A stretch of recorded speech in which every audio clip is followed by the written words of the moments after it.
Bonjour, ici Yannick Vézina et bienvenue à cet épisode spécial sur le Trail Coureur des Bois du Chêné.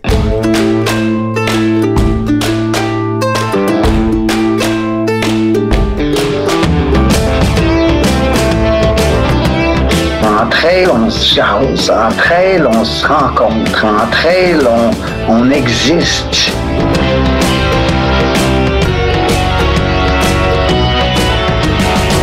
On contrôle pas toujours les situations, mais on peut toujours contrôler notre réaction à la situation.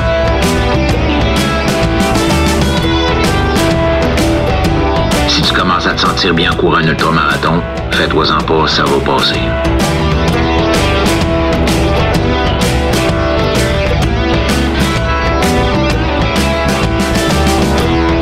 C'est la Minute NAC et aujourd'hui je te parle des produits caféinés. Ceux qui me connaissent savent mon amour que j'ai pour le café, puis comme j'ai pas l'habitude de traîner ma machine à café dans ma veste d'hydratation ou dans mes drop bags, je me tourne vers les produits NAC. Côté bar, il y a deux saveurs, Mocha et Macchiato Caramel, qui contiennent chacun 65 mg de caféine. Ça, c'est l'équivalent d'une shot d'espresso, mais bonifié de tous les bienfaits de l'Ultra Énergie en termes de calories, de glucides, de protéines et d'électrolytes. Et dans la gamme caféinée, tu as aussi l'option du gel Ultra Énergie qui se digère encore mieux dans un effort plus intense avec ses 35 mg de caféine et ses 27 g de glucides naturels. Tu as de quoi passer une belle nuit dans le bois. Tu as le goût d'essayer ça? Va sur le nac.com et utilise le code promo pas sorti du bois pour avoir 15% de rabais. Tu peux aussi utiliser le AF25 Yannick si tu as déjà utilisé le pas sorti du bois. Les deux fonctionnent, PASSORTIDUBOIS ou le AF25 YANNICK. C'est beaucoup d'épellation ça, mais ça vaut la peine. C'est pour 15% de rabais. Bon épisode tout le monde.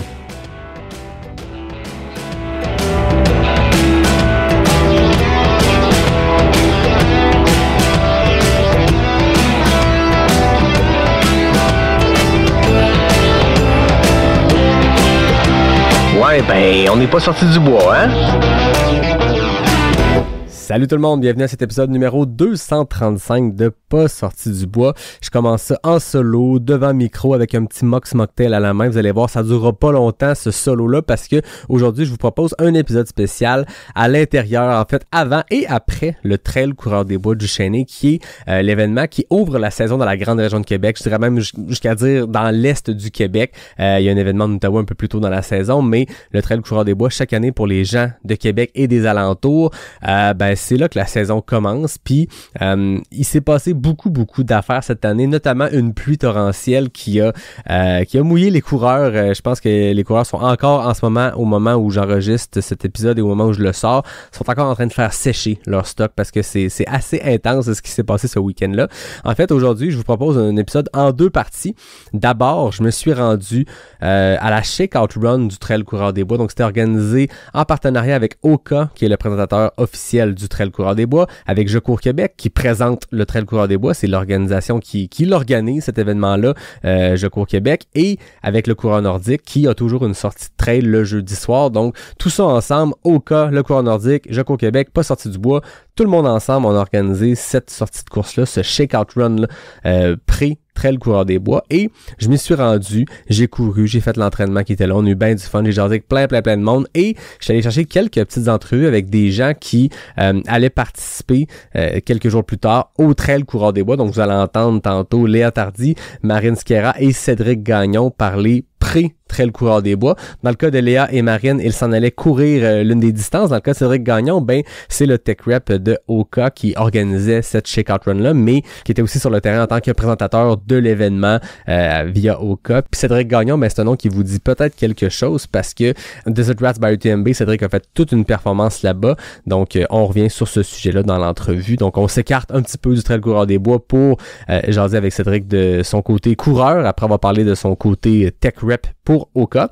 Et ensuite, en deuxième partie d'entrevue, on accueille Marianne Pelcha, qui est productrice déléguée chez Gestev. Gestev, c'est la grande compagnie événementielle qui organise une foule d'événements à Québec et dans les alentours, un peu partout en province même, je pense, et qui, notamment dans le cadre de leurs événements sportifs, ont Je Cours Québec. Je Cours Québec organise 4 événements, dont le Trail Coureur des Bois. C'est leur pied dans le trail. Ils ont 3 autres événements qui sont plus sur route, mais leur racine vers le trail s'étend jusqu'à Duchesnay pour va organiser le trail Coureur des Bois. Donc, Marianne Pelcha est venue au micro de Pas sorti du bois pour jaser en mode un peu bilan, très à chaud, parce que c'était à peine quelques jours après l'événement. Je pense qu'elle, littéralement, ses souliers étaient encore mouillés du week-end quand elle est venue au podcast, mais ça a été super intéressant parce que, bon, vous l'avez peut-être vu passer sur les médias sociaux. Il y a beaucoup de monde qui se sont questionnés, des gens qui étaient pas nécessairement à l'événement, mais même des gens qui l'ont couru, qui regardaient ça de loin, qui se disaient il me semble que c'est tôt dans la saison pour une course. C'est encore plus tôt pour une course où ils ont accueilli 50 mm d'eau et plus. Je sais pas les chiffres exacts, mais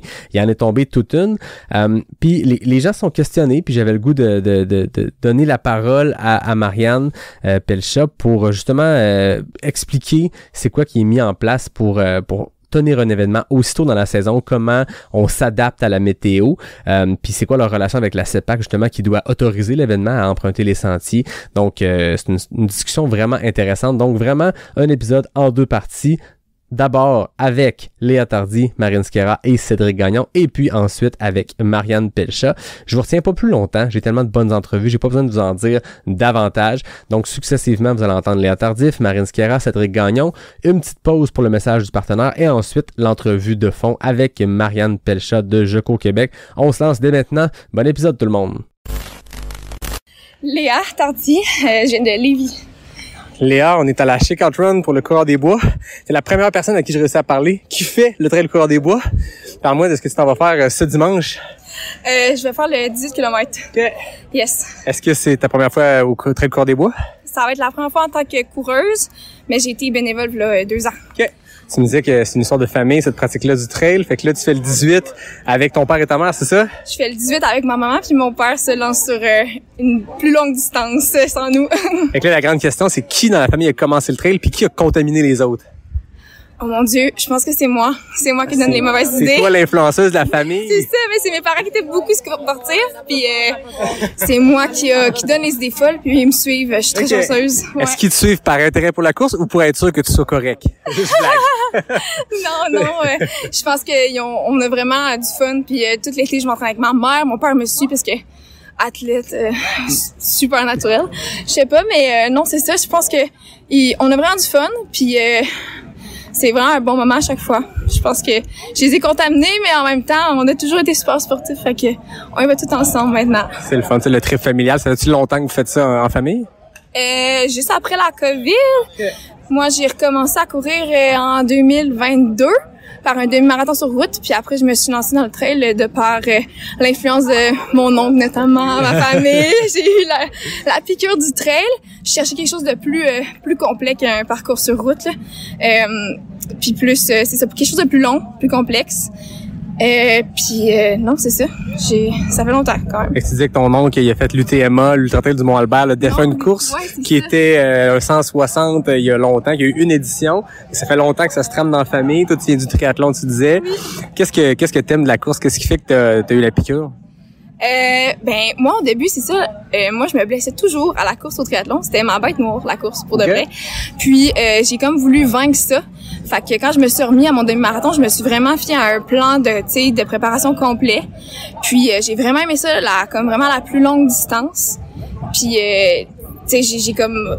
Je me suis focus là-dessus, puis j'ai utilisé mes autres connaissances au triathlon, comme la natation et tout, pour venir compléter. Mais finalement, comme la course, l'accessibilité aussi, là, c'est vraiment plus facile que le triathlon. Moins d'entraînement, c'est moins long d'entraînement. Tu sors, tu mets tes souliers, tu vas courir, tu y penses pas trop. Après, c'est fini.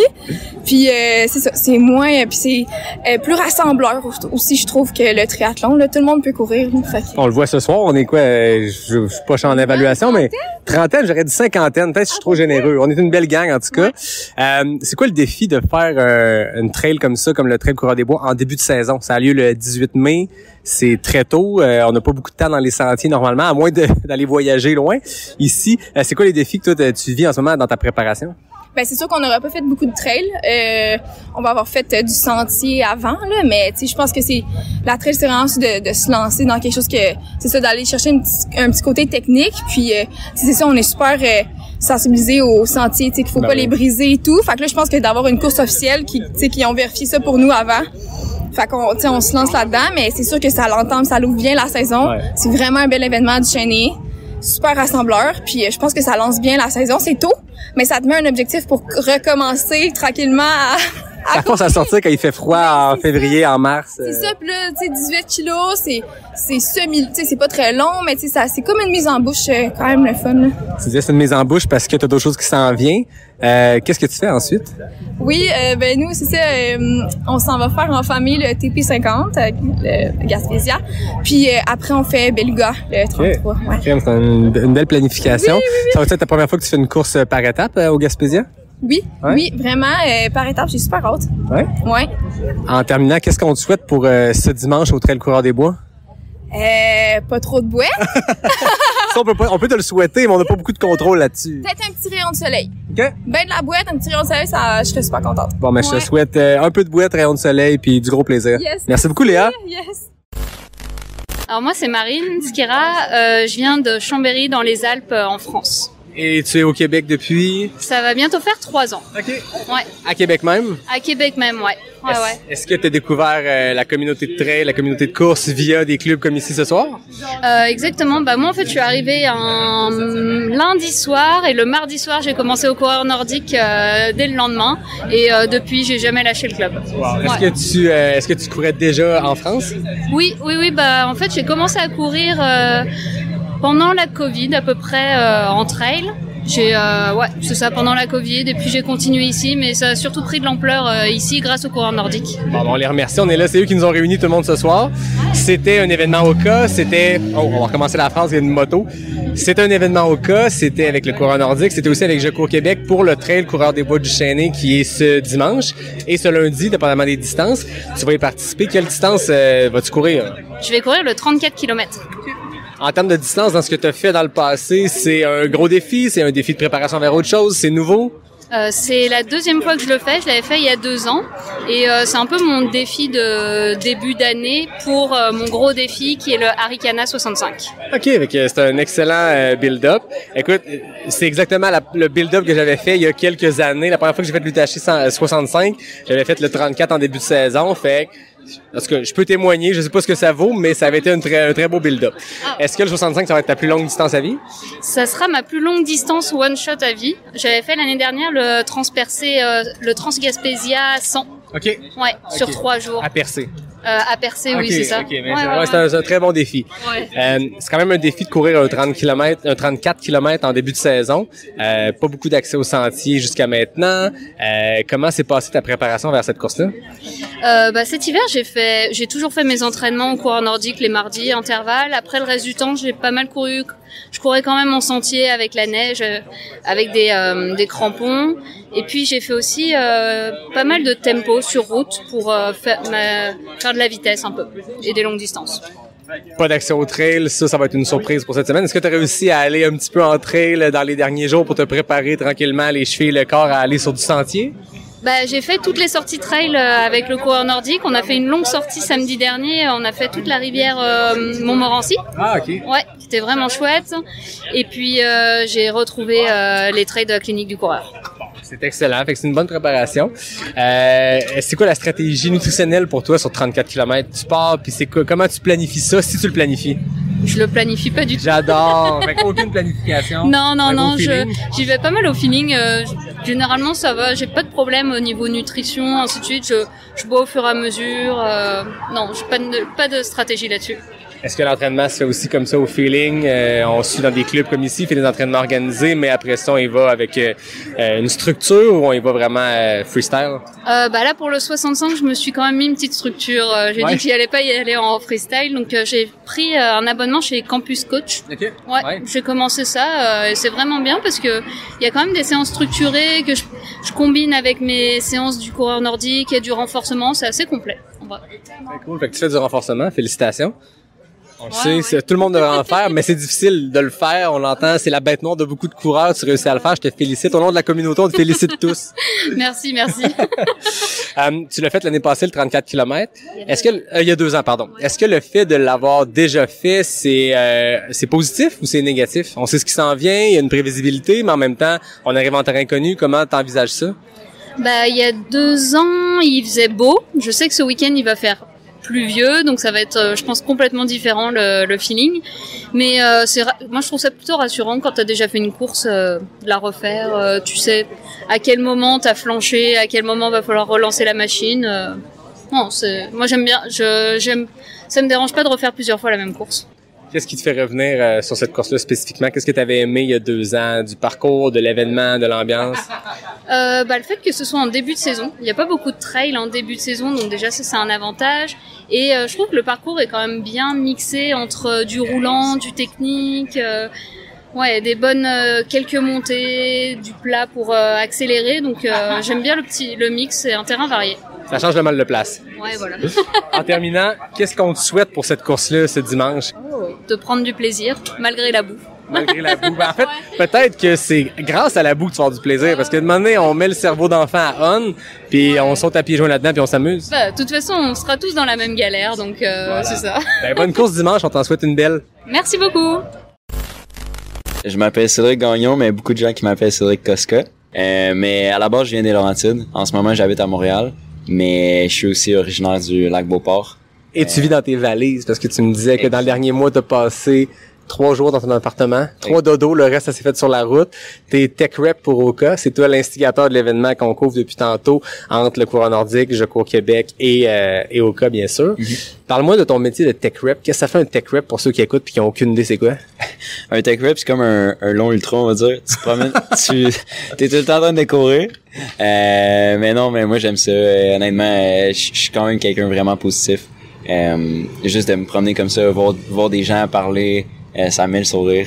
Puis, tu sais, une soirée comme ça, il fait super beau, gros soleil. Les gens, ils ont des sourires, ils ont le goût d'essayer les nouveautés. Puis, au cas, je pense que j'en parlais récemment avec Alexis Lucier, justement, qui est un peu mon boss, on va dire.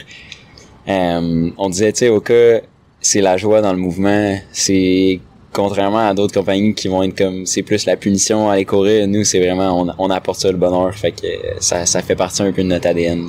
C'est pas du travail quand à soir la job, c'est de faire essayer des choses à du monde, puis de partir courir 10 kilos autour de la ville de Québec. Il y avait même une petite compétition à travers le club de trail du coureur nordique. Il y avait une petite compétition d'intervalle. Je t'ai vu partir en balle. Je fais OK, ça c'est son travail. Ça paraît qu'il aime ça. C'est malade. Ouais, j'ai un peu un problème de compétitivité. Quand Pierre il a dit le premier qui fait 6 tours, on arrête l'entraînement, je me suis dit bon, on va arrêter ce quick. C'est ça. T'avais la pression du groupe, t'avais 50 personnes qui espéraient que tu le fasses le plus vite possible parce que on l'a pas entendu nécessairement dans l'épisode, mais on virait en rond dans un parc où il y a beaucoup de dénivelé, ça cassait les jambes, c'était bien le fun. Mm-hmm. Ouais, effectivement, je pense que Pierre il est bon pour faire ce genre d'entraînement là. Pierre du coureur nordique, puis toi tu connais bien le coureur nordique parce qu'avant de travailler pour Oka, tu travaillais ici. C'est quoi la différence maintenant dans ton rôle là? Tu te promènes puis tu vas rencontrer les gens qu'avant tu étais celui qui se faisait rencontrer. Ouais, c'est sûr. Au coureur nordique, mon rôle, je te dirais que c'était un peu plus... on dirait que j'étais un peu un freelance. Je fais pas mal je faisais du marketing, je faisais de la photo, je faisais de la vidéo, un peu de site web. Je touchais à tout, en fait. Mais mon rôle, ça a toujours été d'être proche de la communauté. Je pense je veux vraiment rassembler la communauté. Puis le rôle de Tech Rep, c'est un peu ça. Je pense c'est de rassembler la communauté. Puis j'adore ça.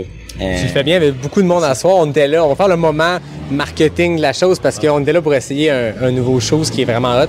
Parle-moi du Oka Mafate X. Ouais, je pense que Oka à la base ont eu une vision. Ils ont souvent des visions par rapport à des chaussures de trail ils sont bons à sortir une chaussure de trail qui est dédiée à un type de trail. Ouais. Mafate X, en fait, c'est une chaussure qui est faite pour un terrain qui est très peu technique, avec des mousses super réactives. On fait souvent la combinaison de mousses. Puis entre cette combinaison de mousse-là, sur le Mafate X, on a une plaque de carbone. Puis la chose qui est fun sur cette chaussure-là, en fait, c'est la grippe. On est allé mettre un petit crampon 3.5 mm avec des pizzas, en fait des bonhommes tacos et des pizzas. Fait que ça rejoint un peu à la joie de Oka, tu sais, on se prend au sérieux, mais en même temps, je pense que sur un sujet comme ça fait juste du sens. Oui, clairement. Tu disais tantôt que tu es très compétitif. Récemment, on t'a vu être très compétitif sur une course qui était très suivie. En tout cas, moi, je l'ai suivi, le Desert Rats by UTMB. On avait une belle gang de Québécois sur place. Geneviève Asselin-Demers est allée chercher un accès pour l'UTMB vers 26 là-bas. On t'a vu partir avec Alexis Lucier, qu'on connaît bien de la communauté, mais Lydie Gilbert était sur place aussi, Ben Gaillard, je pourrais toutes les nommer. Oui. Ça s'est très bien passé pour toi. J'ai le goût qu'on parle de ça. C'est pas dans le sujet de l'épisode, mais en même temps, le sujet de l'épisode, c'est les invités qui le dictent, puis je peux pas t'avoir en entrevue sans parler de Desert Rats. Comment s'est passée ta course? Je pense qu'à la base, Desert Rats, on est arrivé là-bas avec une bonne attitude. Puis en fait, j'ai eu la chance d'être entouré de bonnes personnes. J'ai rencontré André Pouliot, ambassadeur Craft. Et j'ai rencontré Sam Ouellette aussi, qui est ambassadeur Salomon. J'avais Mélodie qui était là, qui est une bonne amie, puis en même temps copine d'Alexis. Alexis qui est mon boss chez Oka. Fait que à la base, on était dans un esprit très positif. Puis je pense que la course, je suis quelqu'un vraiment positif, puis j'avais hâte de courir dans le désert. C'est avec un gros hiver d'entraînement. J'avais fait un gros bloc de 12 semaines. Je suis quand même quelqu'un d'intense. Je fais beaucoup d'intensité dans mes entraînements. J'aime ça, m'entraîner en intensité. Je suis habitué. Puis je m'étais préparé en conséquence. Je pense que j'avais une stratégie de course. En ultra, j'ai souvent la stratégie de partir un peu plus lent puis d'attaquer après le 50. C'est exactement ce que j'ai fait. La chaleur, ça me fait pas peur. J'ai un background de joueur de soccer. Puis l'été, j'ai toujours joué sur des gazons synthétiques. Ça l'augmente de 8 degrés. Fait que j'ai toujours été habitué de me faire griller au soleil. Puis j'ai pas peur de ça. Côté nutrition, je suis pas difficile. C'est ça que tu disais, si t'es ramassé. Raconte-le, j'allais le raconter parce que tu me l'as dit tantôt puis c'était fucking drôle, mais vas-y, raconte-moi ce qui s'est passé, que ton mix nutritionnel était de toutes les marques finalement. Ouais, exact. Je pense que j'ai beaucoup de remerciements à faire à Mélodie. Elle a été là pour me supporter parce que au départ, j'ai mis mon drop bag sur la mauvaise bâche avant de partir. Fait que ça a fait en sorte qu'il s'est juste pas rendu au 50. Fait que quand je suis arrivé au 50, j'avais pas... En fait, je roule pas mal sur du Merton, fait que j'avais pas mon Merton. Puis Mélo allait essayer de me trouver des restants qu'elle avait dans son sac. Fait que ça a été exact, ça a été du NAC, ça a été du scratch, ça a été un mix de tout. Mais j'ai gardé un bon mindset. Ouais.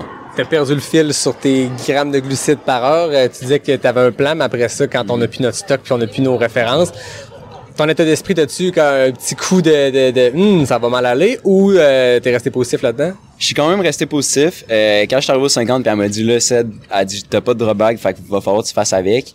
Mais là, je savais que j'avais une section de 50 à 80 qui allait être difficile. Ça a super bien été. Quand je suis arrivé au 80, j'étais un peu mêlé parce que je commençais à manquer de nutrition puis je le sentais. Puis là, je pense qu'elle m'a loadé de plein d'affaires que je savais pas vraiment c'était quoi. Quand je suis parti du 80 au 90, ça allait vraiment correct. Au 90, j'ai jamais fait ça dans une course, mais j'ai juste comme... J'écoute jamais de la musique quand je cours. Puis j'ai parti un album de... Moi, j'écoute beaucoup de Bob Marley. J'ai parti un album de Bob Marley. J'ai parti ça dans le piton, dans mon tête. Puis j'ai continué, j'ai fini 100 kilos. Ça a super bien été, honnêtement. Puis félicitations, honnêtement, Geneviève, Alexis, Ben, qui étaient là aussi sur le 100. Je pense que c'est difficile pour le corps de commencer à 5 degrés puis de finir à 32. C'est comme, on dirait que ton corps, il comprend pas qu'est-ce qui se passe. Ouais. Tes bras, le matin, ils sont comme glacés. Puis quand tu finis, c'est un bizarre de feeling. C'est vraiment, c'est inexplicable un peu, là. Ouais. T'as terminé 8e, si je me trompe pas? 7e? 8e? Je pense 7e. 7e scratch ou 7e 8e. Non, je pense que j'ai fini 7e. 7e scratch. Fait que bref, on va recommencer la phase. Je pense que c'est ça. On va y aller pour ça et on va donner la position la plus basse. J'ai tellement eu plaisir. Ah, c'est ça. On va recommencer la phrase. T'as terminé 7e. T'as l'air d'avoir eu beaucoup de fun. Est-ce qu'il y a un petit côté compétitif qui te dit je vais aller faire d'autres courses où il y a un gros calibre, parce qu'il y en avait du gros calibre, pour aller voir ce que je vaux contre des bons coureurs? Ouais, tu sais, moi, à la base, la course à pied, c'est une transition de soccer à coureur de trail. J'ai toujours aimé le cross-country quand j'étais jeune, mais je pouvais pas en faire parce que je jouais au niveau soccer. Mais non, et clairement que je fais ça pour le plaisir. Mais en même temps, je suis tellement compétitif que j'aime ça m'entraîner fort. Puis honnêtement, depuis que j'ai fait la transition de course, je sens que cette année, c'est l'année que j'ai pris une coche. Je pense que quand je suis arrivé en Gaspésie l'année passée sur le 88, puis j'ai vu qu'est-ce que j'étais capable de faire, je me suis dit, OK, attends, j'ai hâte de voir ça à l'échelle, mettons, UTMB, si je suis capable de faire des top 10 puis des choses comme ça. Puis c'est chose faite. Ouais, maintenant c'est fait. Après c'est l'Europe, je pense que c'est encore plus difficile que les États-Unis. Mais ça va venir, tu sais, je viens d'avoir 25 ans. c'est drôle parce que souvent les gens sont comme « Ah, t'as-tu le goût de faire un 160? » Je pense que je fais chaque chose dans son temps. Ouais. Je suis vraiment jeune. Ouais. Fait que je pense que 28-29, ça va être un prime. Ouais. C'est là que tu vises de piquer sur du long. Je veux faire l'UTMB. Okay. Ouais, je veux faire l'UTMB. Je pense que la raison pourquoi je fais des courses UTMB en ce moment, c'est vraiment pour accrocher des stones. Mais ça serait encore plus le fun d'avoir un index. Oui, puis l'avantage des stones, c'est que tu peux les accumuler, puis pas les utiliser. Exact. Puis quand t'en as assez, tu peux les pitcher dans le tri, puis t'as plus de chances d'être pigé. Là. Exact. Oka est partenaire du Trail Coureur des Bois. Oka est partenaire aussi de l'UTFS. On voit cette percée-là depuis quelques années. Est-ce que c'est dans les objectifs d'Oka d'encourager des événements trail au Québec? Ouais, je pense que à la base, c'est plus Alexis qui est au courant, mettons, des partenariats, puis de qu'est-ce qu'il veut faire un peu pour appuyer les courses au Québec. C'est sûr que l'UTFS pour nous c'est vraiment bien parce qu'on peut avoir la vision de Oka ailleurs que dans des villes mettons comme Québec ou Montréal. Pour nous c'est important d'aller rejoindre d'autres communautés. Je pense que la communauté au Saguenay, on s'échange souvent des courriels en ce moment, mais c'est une belle communauté. Ouais. Ils adorent la trail, c'est des bons vivants. Raph, Isabelle, des super bonnes personnes. Puis on a super hâte d'aller les voir en nous. Cette année, on va s'associer aussi avec le coureur nordique. Ouais. On amène le coureur nordique à l'UTFS. Fait que Jimmy Gobey, merci à lui. Mais non, honnêtement, c'est dans notre but là, d'appuyer un peu les communautés locales. Très cool. Merci beaucoup pour l'événement à soir. Merci pour l'entrevue. Puis merci pour tout ça. Félicitations encore pour Desert Rats. Puis on s'en parle bientôt. Yes, on s'en parle, Yannick. Yes, ça finit là-dessus. On finit l'épisode sur un dude qui crie dans la rue. J'adore. Ça, c'est Québec. Merci. Québec Mégatrail approche, puis l'édition 2025 promet d'être vraiment, vraiment spéciale. Je pourrais te vanter la beauté du sentier des Caps, le dévouement des bénévoles ou la difficulté de grimper le Mont-Saint-Anne une fois et demie pendant ta course, mais ce serait de tourner le fer dans la plaie parce qu'il n'y en a plus de dossard pour l'édition 2025. Par contre, il y en a toujours qui se libèrent à la dernière minute pour de la revente. Les empêchements des uns font le bonheur des autres, mais attention, fais bien attention à la fraude. Malheureusement, c'est rendu commun dans tous les événements de trail au Québec. On voit de plus en plus de faux profils qui essaient de vendre des dossards, puis souvent, il n'y a pas de dossard pantoute en arrière de ça. Donc, si tu veux acheter ou transférer un dossard, vérifie d'abord si la personne est vraiment inscrite. Tu peux le faire sur la liste officielle des participants qui est disponible sur le site web du QMT. Puis idéalement, passe par la plateforme de revente officielle, c'est le seul moyen sûr de faire la transaction sans te faire avoir. C'est plate à dire, mais ça explose cette année, alors on se protège puis on en parle. On se voit au QMT du 3 au 6 juillet prochain, ultratrailcanada.com.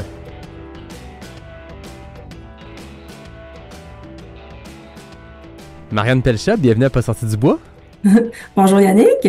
Ce sera notre conclusion de cet épisode spécial sur le Trail Coureur des Bois du Chêné. C'était la 11e édition. Je pense que ça en fait dans les plus vieilles courses de trail au Québec. Hein. C'est fou comment notre sport est jeune quand une course qui a 11 éditions en est dans les plus vieilles. Félicitations pour cette 11e édition. Merci beaucoup. C'était une édition assurément épique qui va rester dans les mémoires, je crois, de plusieurs coureurs. Moi, j'ai eu le plaisir d'être là en 2019 quand c'était une édition assez épique aussi côté quantité de pluie. Puis quand je parlais à des gens avant la course, je leur disais « Ah ouais, c'est quelque chose quand il pleut à du Chêné ». J'ai vu les photos, j'ai vu les images, j'ai parlé à plein de personnes qui étaient là. C'était un tout autre niveau si on compare avec 2019 finalement. Je crois que oui, j'ai entendu toutes sortes de commentaires des gens qui effectivement l'avaient fait dans le passé, puis qui pouvaient comparer soit avec d'autres courses de Duchesnay ou avec d'autres courses dans leur vie de trader puis de coureur. Puis je pense que c'en est une qui va devenir une référence dans la mémoire de plusieurs. Je pense que oui. Marianne Pelcha, j'aimerais avant qu'on commence que tu te présentes. Qu'est-ce que tu fais chez Je cours Québec, chez Gestev? Alors, moi, on appelle ça productrice déléguée chez Gestev. Je travaille chez Gestev depuis 2004. Alors, je suis Je suis plus que 20 ans derrière la cravate ici chez Gestev. À l'époque, au tout début, je travaillais davantage du côté des communications marketing sur l'ensemble des événements que Gestev produit. Et puis, depuis 2016, on a acheté la série de courses Courir à Québec qui est devenue Je cours Québec. Puis, à ce moment-là, pour chapeauter l'ensemble de la production des 4 courses de Je cours Québec, le poste de productrice déléguée, si on peut dire, a été créé à ce moment-là. Donc, mon rôle est un rôle on peut dire de livraison de l'événement d'un point de vue 360, là, avec évidemment les équipes, d'un point de vue communication marketing, vente et commandite et production logistique. Alors, de s'assurer de la livraison générale de l'événement.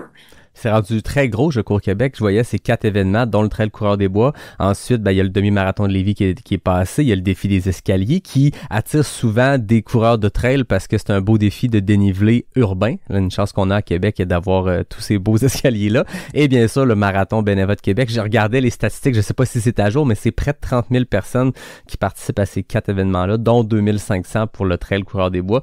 Vous faites courir le monde à Québec. Félicitations. Oui, absolument. C'est la mission de Je cours Québec, de démocratiser la course à pied, d'offrir des expériences de course pour petits, moyens, grands, jeunes et moins jeunes.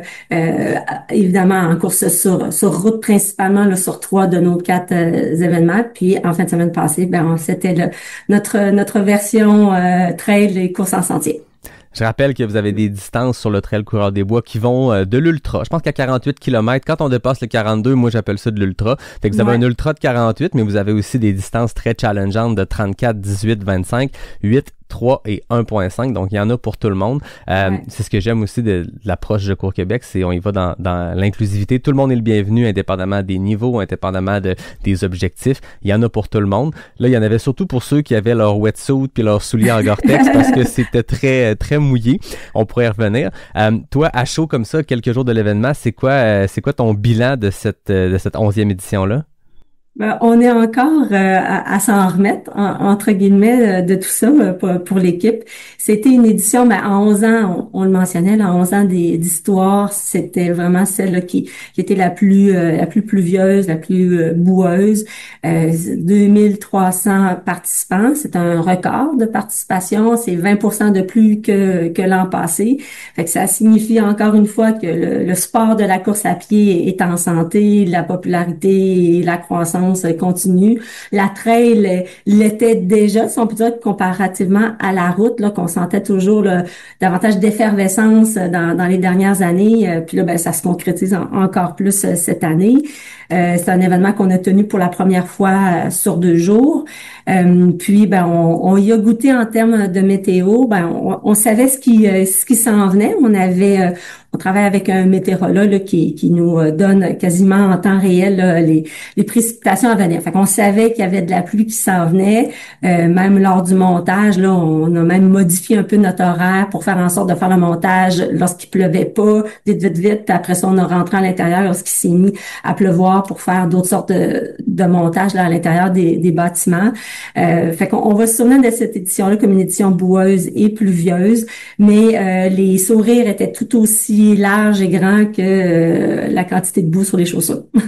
C'est souvent ça, c'est intense pendant, c'est pas toujours le fun pendant parce que c'est très difficile, mais moi je dis toujours qu'en trail on joue dans le bois, puis là il y a rien de plus enfantin comme quand t'es jeune puis on saute à pieds joints dans un trou de boîte. C'est le premier trou de boîte qui est plate quand tu te dis j'ai 0.1 km de fait sur 48, sur 34, peu importe, puis j'ai déjà les pieds détrempés, mais une fois que c'est fait, tu pars puis tu te mets sur d'en face. C'est la seule chose qu'on peut faire. Tout le monde est dans le même bateau puis on s'amuse. Puis je pense que c'est pareil pour l'organisation.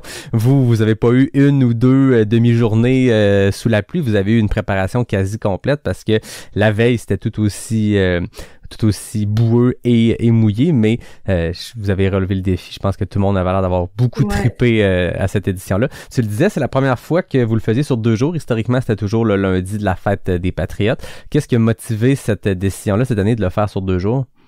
Ben, c'est en lien avec justement la croissance qu'on voit sur les courses de trail. Puis on voulait faire en sorte que l'événement tenant sur 2 jours, ben ça a aidé l'expérience coureur à la fois sur le parcours et sur le site d'arrivée-départ. Puis c'est une manière aussi pour nous de mitiger un peu notre impact là sur les sentiers puis sur le site de la station du Chesnay. Fait que c'était cette perspective-là de charger l'événement sur 2 jours, ben c'était pour pouvoir continuer à faire grandir et croître notre événement, mais tout en offrant une expérience qui est agréable, qui est festive, qui est somme toute aérée, là, même si à certains moments dans les parcours, on se retrouve sur Shotgun Track, puis il faut être un peu à la file indienne. Mais c'était pour recréer aussi l'esprit trail, l'esprit communautaire. On voit beaucoup là sur les plus grandes courses qu'on prend toujours en référence, que ce soit Québec Méga Trail ou Arikana, l'événement se tient, ou Bromont Ultra pour parler de la course pionnière au Québec, qui se tiennent sur plusieurs jours. Fait qu'on voulait faire ce move-là, s'en aller sur 2 jours, accueillir éventuellement plus de monde, tout en mitigeant évidemment la tenue de notre événement pour son impact, puis de créer c'est ça, un esprit festif sur 2 journées. On le sait, les courses par étapes gagnent en popularité, autant quand on a des épreuves comme au Gaspésia, le transpercé, où on s'inscrit puis on a déjà 2-3 dossards, mais même dans les événements sur plusieurs jours, sans qu'il y ait des courses organisées par étapes, il y a des gens qui s'amusent à se faire des week-end jacks. Est-ce que vous avez eu vent de coureurs, de coureuses qui ont décidé de faire un combo, parce que il y avait moyen de s'amuser, là, de faire un 34 le samedi, un 8 le dimanche, un 34-25. Est-ce que vous avez des coureurs qui ont fait des combos? Ouais, ben absolument. Il y a un de nos ambassadeurs qui est Julien Vézina, qui a fait ça, puis là, de mémoire, il a fait le 34 puis le 25. Je pense que c'est la combinaison qu'il a fait, ou c'est peut-être même 48-25. Fait que lui, c'est ça, il s'était donné ce défi-là de faire donc une journée, une épreuve le dimanche et une épreuve le lundi.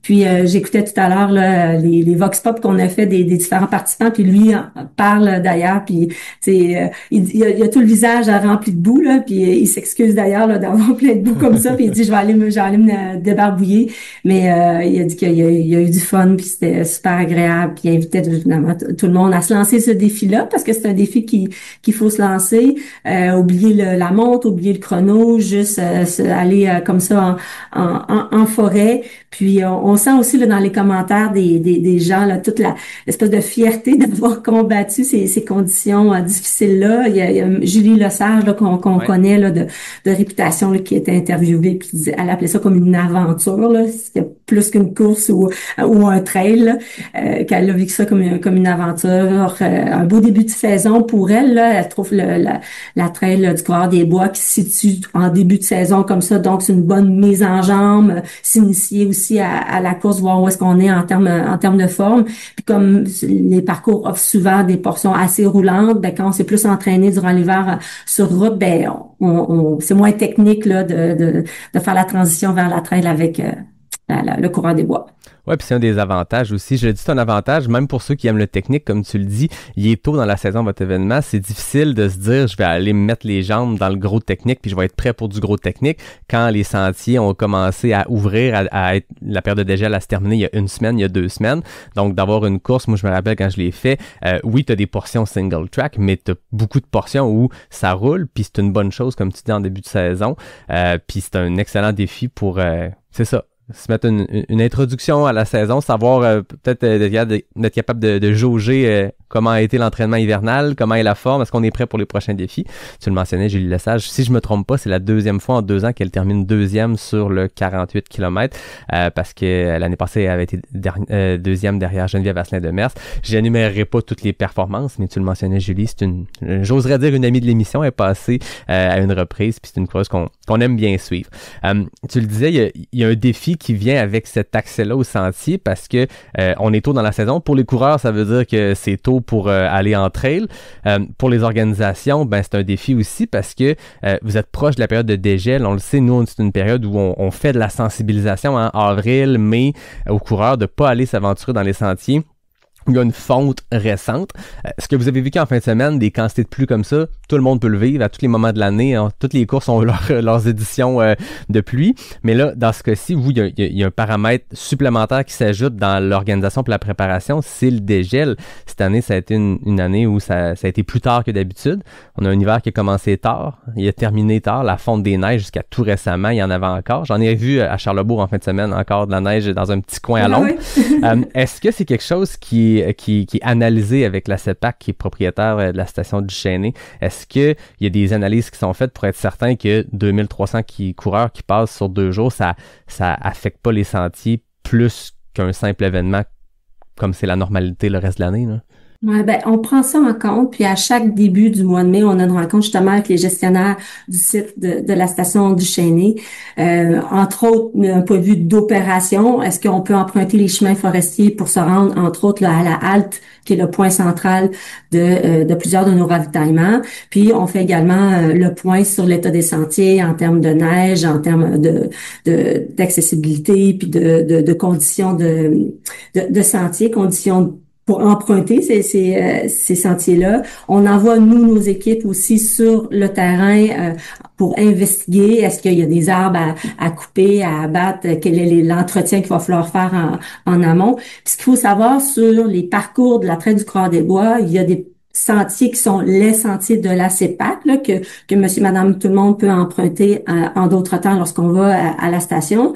Puis il y a des sentiers qui sont, on peut dire, nos sentiers où est-ce que on les a développés au fil du temps.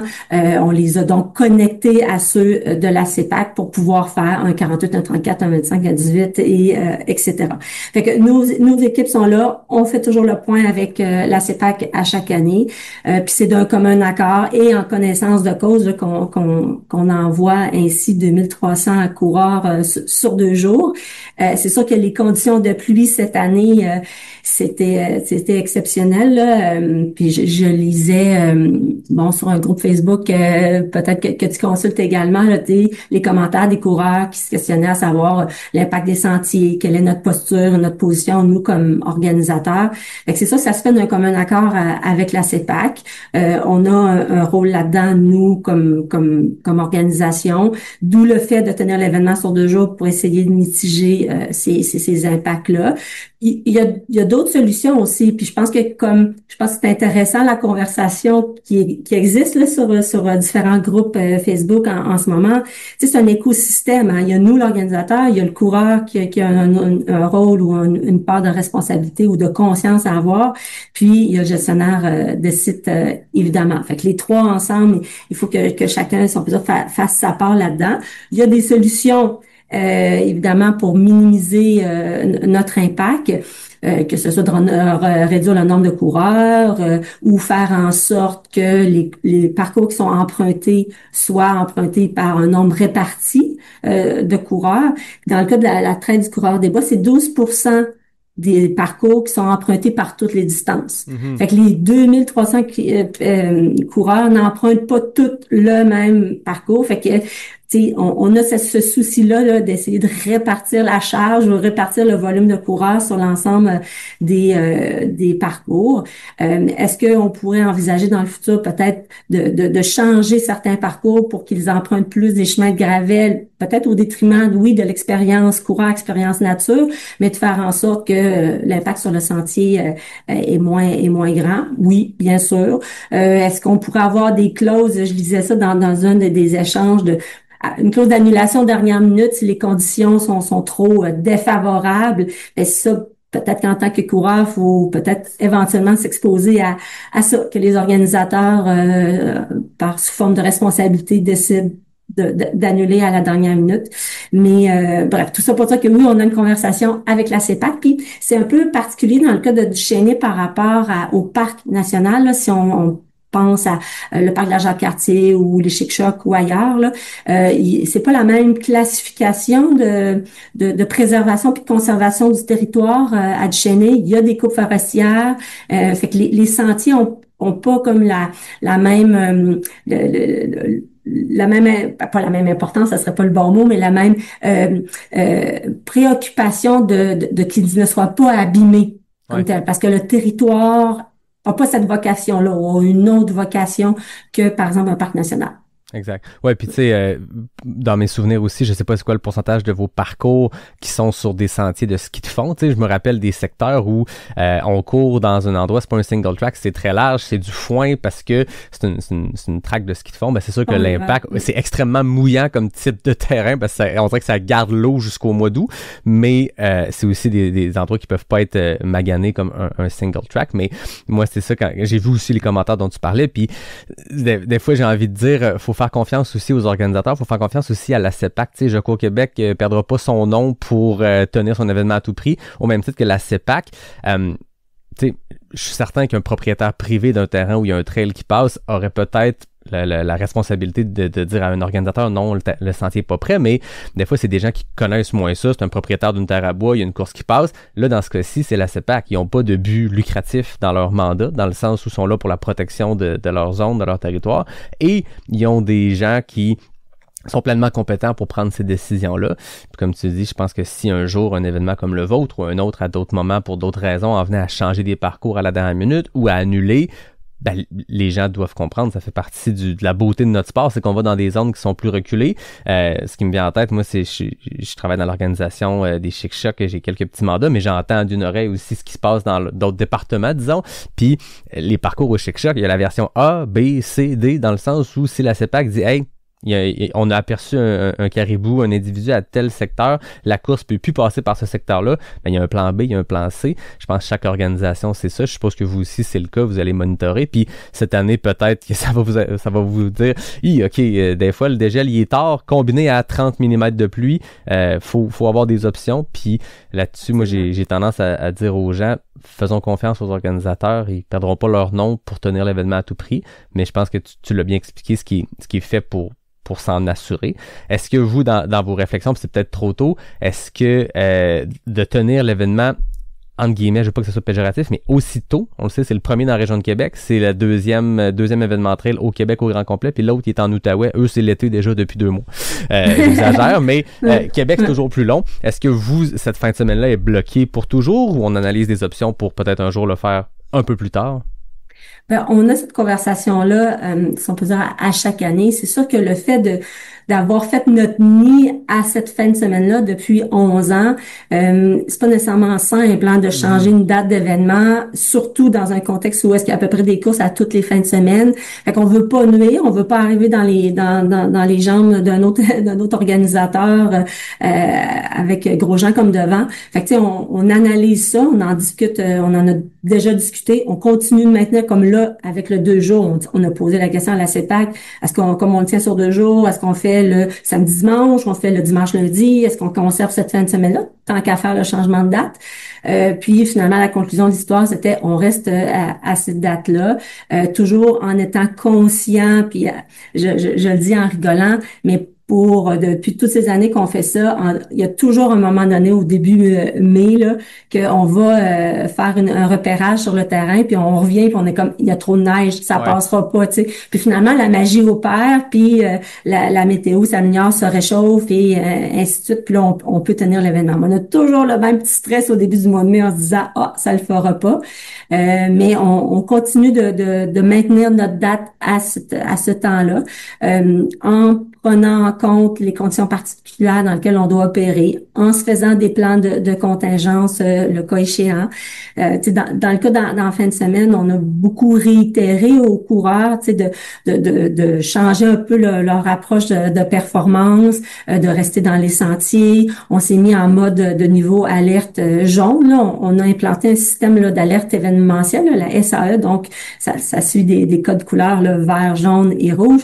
Puis entre le dimanche et le lundi, on a changé au code jaune justement pour alerter les coureurs que les conditions allaient être particulières, fallait adapter sa course, que nous, en tant qu'organisateurs, on allait renforcer les temps limites aussi, parce que la progression du coureur était moins rapide, mais d'un point de vue d'opération, nous, on doit rester dans un certain temps limite, puis d'exposer aussi d'un point de vue de sécurité des coureurs qui pourraient aller au-delà un peu, si on peut dire, de leur capacité, on veut éviter ça. Fait qu'on a été plus rigoureux à implanter nos temps limites pour rester dans les paramètres, puis faire en sorte que que finalement on ramène tout le monde adéquatement à bon port. Oui, c'est ça. Puis après ça, c'est à la CEPAC je dirais, faire ses devoirs dans le sens où c'est eux qui donnent les autorisations pour leurs événements, que ce soit le vôtre ou il y en a ailleurs aussi des événements sur des parcs nationaux. Puis l'impact d'une course, si c'est dans la période de dégel, s'il y a eu beaucoup de passages, ben il va y avoir des signes dans le reste de l'été qui vont le démontrer. Puis c'est pas irréversible une fois, puis ça sera à eux après ça de prendre leurs propres décisions. S'ils analysent que finalement, quand il y a beaucoup d'eau, combiné à beaucoup de coureurs, combiné à la fin de la période de dégel, le début de l'été, ben l'érosion s'est accélérée parce qu'il n'y avait pas de couverture végétale, puis il faut pas passer sur ce sentier-là pendant quelques années parce qu'il faut y laisser la chance. Rendu là, c'est absolument. à eux ça, de on faire. va le monitorer de concert avec eux, puis on va intervenir le cas échéant là, selon leur bilan puis leurs recommandations pour avoir des sentiers qui sont le plus durables et le plus périn possible là, pour la tenue de notre événement. Ça fait 11 ans, on veut que ça continue aussi. On veut se rendre au moins au double, c'est ça. Absolument. Parlant des prochaines années, 2026, est-ce que je voyais que les inscriptions sont déjà amorcées pour les mêmes distances? Est-ce qu'il y a des nouveautés? Est-ce qu'il y a des choses qui sont prévues en ce moment pour l'édition 2026? On va assurément faire notre post-mortem 2025. C'est ça qu'on veut reconduire. Là, la météo n'a pas été de notre bord pour ça, mais on veut reconduire l'ambiance festive post-course. Fait que sur le site d'arrivée, on avait réaménagé un peu le dispositif là, du départ et de l'arrivée avec une zone d'exposants, avec un chansonnier qui était sur place. On avait la bière Archibald d'après-course. Bref, la météo n'a pas aidé à recréer là, cette ambiance festive-là, bien que il y avait quand même du monde sur le site d'arrivée puis tout le monde avait leur sourire le plus imperméable possible. Mais on ose espérer que Dame Nature va collaborer, qu'on va avoir du soleil. Puis on veut donc continuer à démocratiser la course en sentier, faire découvrir ce sport-là. On veut créer des souvenirs pour les gens de course en sentier. Fait que c'est dans ce sens-là qu'on veut aller.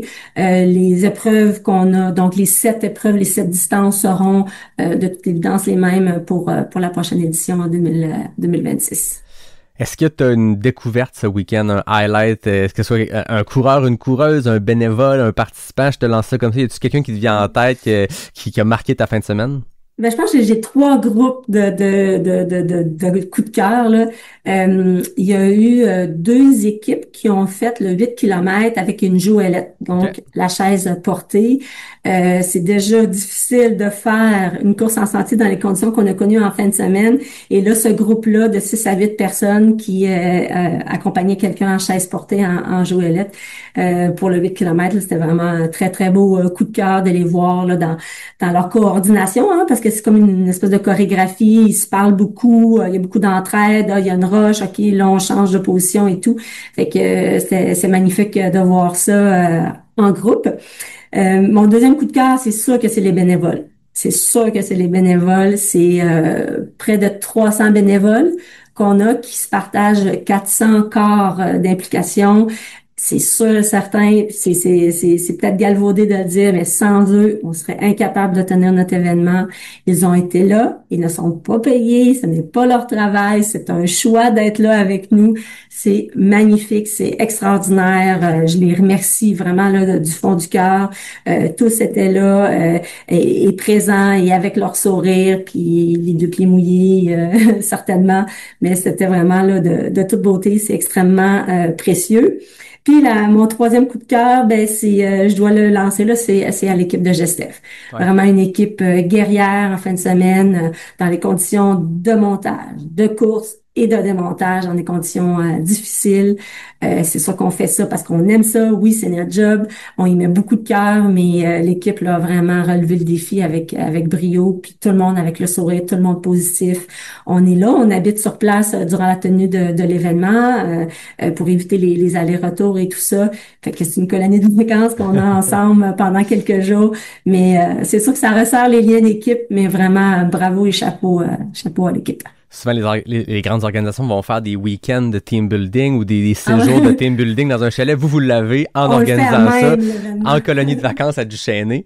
Je te demande d'enlever ta casquette de productrice déléguée. On s'était croisés au colloque d'athlétisme Québec un peu plus tôt ce printemps, cet hiver. Puis, je sais que tu es une coureuse aussi. Toi, est-ce que tu as des objectifs pour cet été à travers l'organisation de tous ces belles courses-là? Ouais, ben c'est ça. Faut que je réussisse à composer le fait que j'organise des courses et que je veux participer aussi à l'occasion des courses.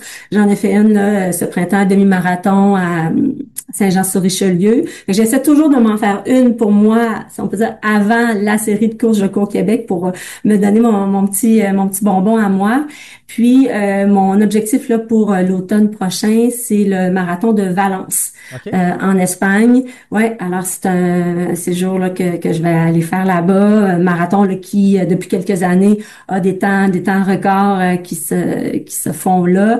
Fait que dans les prochaines semaines, je vais embarquer dans ma préparation plus spécifique à ça. Puis un petit peu plus tôt, je vais aller rencontrer notre ami Jean-François Tappe à Gaspésia 100. Ouais, il m'a lancé l'invitation comme c'est son 10e anniversaire du Gaspésia 100. Fait que je sais pas si tu vas être là d'ailleurs. Ouais, bon, parfait. Alors on se verra. Fait que ça c'est avec ma casquette Comag, donc rédactrice en chef du magazine de course à pied Comag que je vais là. Donc je vais aller couvrir l'événement, puis je vais faire quelques épreuves aussi. Fait que c'est pas mal mes objectifs là, à part évidemment courir tout le temps parce que j'en ai besoin. C'est comme manger, respirer, dormir, mais en termes de compétition là, c'est ce qui est au programme. Ah, fait qu'on va se voir à Percé, ça va être le fun. Ah oui, super. 10e anniversaire devrait se passer. Il doit y avoir du beau monde. Fait que là, je comprends que tu vas aussi courir. Est-ce que tu participes à des épreuves pendant le week-end? Oui, ben là, j'y ai fait, Jean-François, ma petite sélection là, okay. d'épreuves. Donc, le 13 sur le 13 km sur l'île Bonaventure, le 25 le lendemain, si ma mémoire est bonne, puis il m'en manque un que je veux faire. En tout cas, bref, à suivre là, je me fais un petit combo pour découvrir l'événement sous un autre aspect en mode plaisir là, je serai pas là en mode performance mais vraiment en mode plaisir avec la belle gang de la Gaspésie. Bah, c'est le fun. Fait que ta saison va être un pied dans le trail, un pied dans la préparation marathon. Ça va être parfait. Valence, est-ce que c'est après le marathon de Québec que tu gères avec ton équipe? Oui. Okay. Oui, exactement. C'est pour ça que le marathon Bénévole Québec étant le premier week-end d'octobre, ben c'est pas toujours évident, sachant que cette période-là d'automne, c'est la haute période de marathon là. Si on pensait justement à nous Québec ou à Montréal ou Rimouski qui est un petit peu plus tôt ou du côté des États-Unis, Chicago, New York, Philadelphie un petit peu plus tard. Fait qu'il faut que je trouve le bon moment de me faire ma course à moi pour être suffisamment reposée, suffisamment prête. L'année passée, j'avais fait Chicago qui était la fin de semaine après. Ça avait été limite là, dans les heures de sommeil à récupérer. L'année d'avant, j'avais fait Toronto qui était 2 semaines plus tard. Ça, c'était un petit peu mieux parce que j'avais eu justement une dizaine de jours de repos. Mais Valence, c'est au début décembre. Fait que ça va être parfait. Pleinement reposé. Ouais. Bah ben. Merci beaucoup, Marianne, d'avoir accepté l'invitation comme ça à la dernière minute pour venir faire ce bilan-là du Trail Coureur des Bois du Chêné. Pour les gens qui écoutent, ça fait déjà quelques jours que ça a eu lieu, plus d'une semaine, mais écoute, nous, au moment où on enregistre, ça fait à peine 48 heures que vous ressortez de ça. Je pense que vous avez encore du linge qui doit sécher quelque part. Fait que j'ai passé 3 jours dans mon pantalon de pluie, oui. Merci beaucoup, Marianne. C'était un plaisir de te jaser. Merci à toi.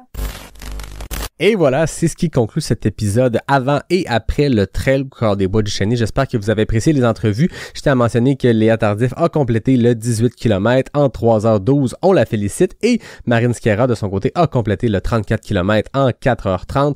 Donc, 2 finishes pour ces 2 filles qui m'ont parlé, qui ont accepté de jaser à quelques jours de leur événement pendant la check-out run du Trail Coureur des Bois.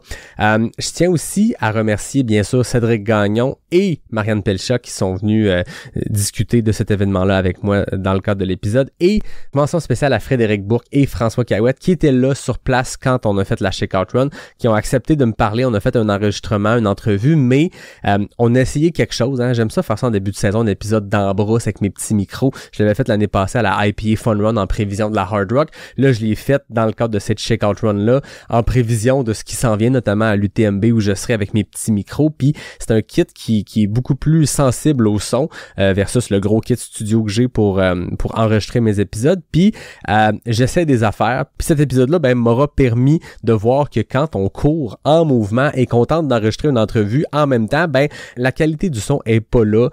Donc je vous ai épargné mes entrevues avec Frédéric Bourque et François Cahuette qui étaient très très intéressantes. Frédéric Bourque travaille au coureur nordique mais est également le directeur de course, directeur des parcours du défi des couleurs qui attire la plus grande foule de coureurs et de coureuses coureuses en Amérique dans un événement trail. C'est un événement énorme qui a lieu en octobre, mais Frédéric est le grand Manitou derrière ces parcours-là. C'est le directeur de course, donc on a eu une belle discussion. Et François Cahouette, c'est un gars qui était aux Açores avec le voyage tout trail un peu plus tôt cette année, qui a vécu une expérience là-bas assez folle et qui là était à l'aube d'un week-end choc en préparation de son TP75, le Transpercé 75 à Percé. Donc Frédéric et François ont pris de leur temps pendant cette run-là, à travers la run pour me jaser. Je tiens à les remercier. Les entrevues ne sont pas rendues dans l'épisode pour les raisons que je vous expliquais, côté qualité de son, je vous épargne ça.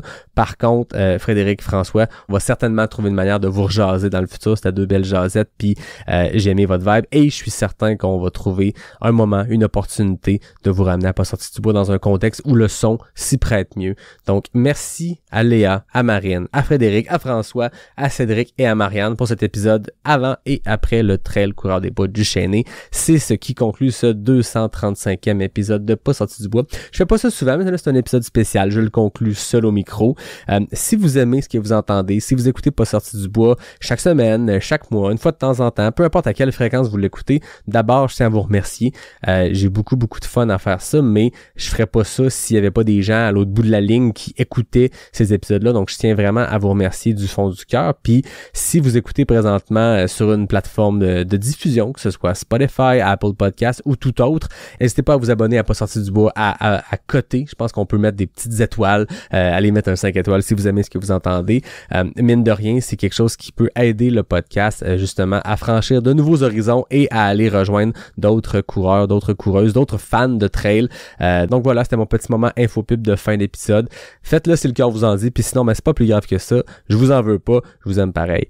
Je rappelle également que j'ai lancé tout récemment le calendrier Trail Québec, donc une section du nouveau site web de Pas sorti du bois, calendriertrailquebec.com ou le passortidubois.com, tout en un mot, passortidubois.com. C'est un nouvel outil que j'ai créé avec David Beru et David Hébert. On voulait imaginer, créer quelque chose qui répondait à un besoin de la communauté, puis avoir votre réponse, avoir l'engouement que ça a créé, avoir le nombre de visites que j'ai pu voir sur le site dans les jours qui ont suivi. Je pense que ça répond à un besoin.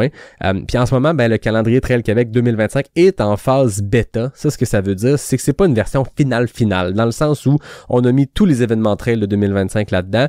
Vous avez tous les features, tous les outils, tous les filtres qui existent, mais je prends votre feedback. Je veux voir qu'est-ce que vous aimez, qu'est-ce que vous appréciez moins, qu'est-ce qu'on pourrait ajouter, bonifier à ce calendrier-là pour que vers la fin de l'été, début de l'automne, on puisse dropper tous les événements 2026 avec ces nouveaux features pour que l'outil soit exactement ce que la communauté a besoin. Je vais être à l'écoute de ce que vous voulez pour ce genre d'outil-là, puis n'hésitez pas à m'écrire passortidubois.podcast@gmail.com. Envoyez-moi vos commentaires si vous en avez, puis s'il y a un événement obscur qui n'est pas apparu sur mon radar, écrivez-moi, je vais le rajouter bien sûr. Donc voilà, c'était mes petites infos publicités, mes plugs de fin d'épisode. J'espère que vous avez eu du fun à écouter cet épisode-là. Et comme d'habitude, je termine en remerciant David Hébert pour le design graphique du podcast, Fred Desroches pour le tout nouveau thème musical. Merci également à NAC qui est le partenaire principal de Pas sorti du bois. Merci à Mox Mocktail qui m'a offert aujourd'hui un petit cocktail pour accompagner cet enregistrement. Et bien sûr à mes partenaires de café, Café Charlevoix, et de bière, Noctem Artisan Brasseur. Merci tout le monde, merci aux auditeurs, merci aux auditrices, merci aux invités de l'épisode et je vous dis à très bientôt pour un prochain épisode de Pas sorti du bois, le podcast 100% Trail.